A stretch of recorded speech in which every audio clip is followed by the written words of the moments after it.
We are constantly looking and trying to think of new and different ways of getting our litter prevention message out. And so thinking about the arts and about what folks enjoy the most in the Golden Isles, which is being outdoors, we started thinking about projects that would possibly encompass the outdoors and art. 1, 2, 3, gone. The Litter Prevention Sculpture Project is a series of 5 sculptures that have been placed around our community in public spaces near the water that will educate and foster conversations about litter prevention and litter prevention awareness. Each of the 5 sculptures is indicative of a coastal critter that can be found in the Golden Isles: a manatee, a pelican, a right whale, a blue heron, and a shrimp.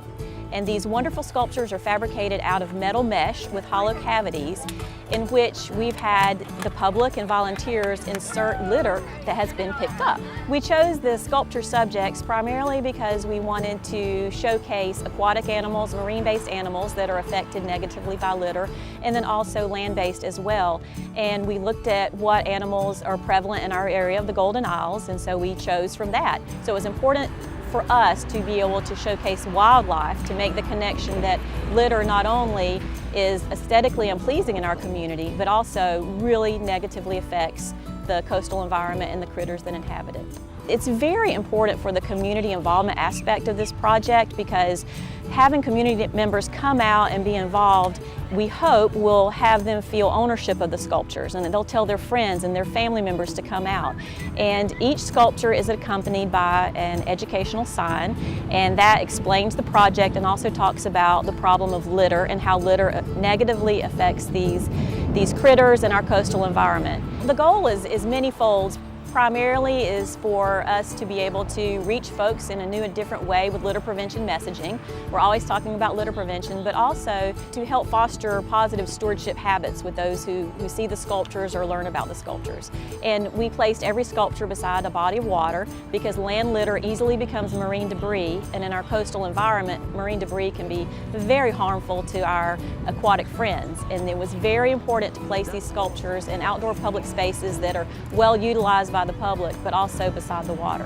Every sculpture had a 3:30 p.m. litter cleanup in which volunteers come out and help pick up litter, and then a 4 p.m. installation in which those same volunteers take pieces of litter. We primarily focused on aluminum and hard plastic so they wouldn't degrade, and the volunteers were actually able to insert the pieces of litter into the cavities of the sculptures. We hope to instill and foster a new sense of community pride and a sense of banding together and working on a goal towards a common good.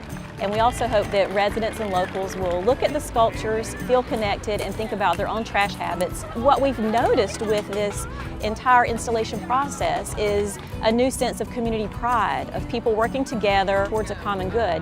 And we knew that the sculptures would be well received, but we never imagine the excitement that would be present during the actual installations, because people of all ages and backgrounds are very excited to come out and be a part and to be able to help by inserting the litter into the cavities of the sculptures. And so we could have gone out and bought 5 sculptures and erected them around the community, but that was not our end goal. Our end goal was to create a sense of community within the community and of working together and of connectedness.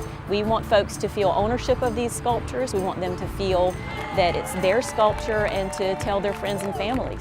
In the Golden Isles, we have very limited outdoor public art, and with this particular project, not only are we spreading our litter prevention awareness message, but we're also able to provide 5 new pieces of public outdoor art. So it's a win-win situation.